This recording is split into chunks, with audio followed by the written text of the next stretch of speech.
الرحمن الرحیم۔ جیسے کہ آپ کو علم ہے کہ اس وقت ڈاکٹر فوزیہ اپنے وکیل کلائیو اسمتھ کے ساتھ یونائٹڈ اسٹیٹس میں اپنی بہن ڈاکٹر عافیہ صدیقی سے ملنے کے لیے گئی ہوئی ہے۔ مجھے بھی اس دورے پہ ڈاکٹر فوزیہ کے ساتھ کلائیو اسمتھ کے ساتھ ڈاکٹر عافیہ سے ملاقات کے لیے جانا تھا، لیکن امریکی حکومت نے مجھے ویزا جاری نہیں کیا، جس کی وجہ سے میں اس سفر پر ڈاکٹر فوزیہ کے ساتھ نہیں جا سکا۔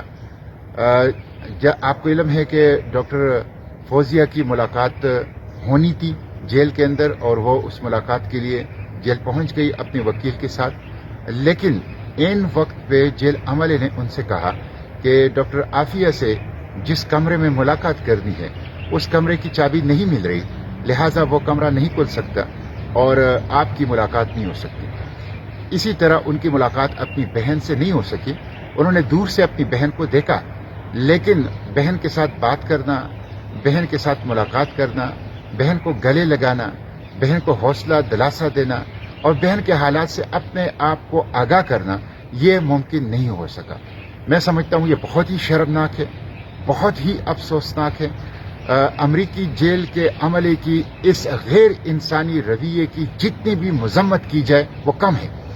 یہ ملاقات پاکستانی حکومت کے توسط سے طے ہوئی تھی۔ پاکستان کے اسلام آباد ہائی کورٹ کے حکم پر وزارت خارجہ نے اس کے انتظامات کیے تھے اور واشنگٹن کو باقاعدہ آگاہ کیا گیا تھا۔ واشنگٹن میں امریکی سفارت خانے، ہیوسٹن میں پاکستانی کونسلیٹ، دونوں کو آگاہ کیا گیا تھا، ان کے ذریعے سے یہ ملاقات ہو رہی تھی۔ لیکن اس کے باوجود ملاقات کا نہ ہونا، جیل کے اندر پہنچ کر ہزاروں کلومیٹر کا سفر کر کے پاکستان سے جیل کے اندر پہنچ کر ملاقات نہ کرانا، یہ بالکل ظلم ہے۔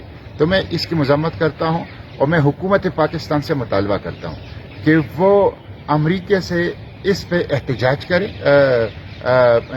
F M C Coralville jail, federal medical centre Coralville کے عملے کی اس غیر انسانی رویے کی امریکی حکومت سے احتجاج کرے اور سفارتی سطح پر ڈاکٹر عافیہ صدیقی سے ڈاکٹر فوزیہ، ان کی بہن کی ملاقات نہ ہونے کے اس معاملے کو اٹھائیں، اور آج جو ملاقاتیں ہیں وہ ہر صورت میں ہونی چاہیے۔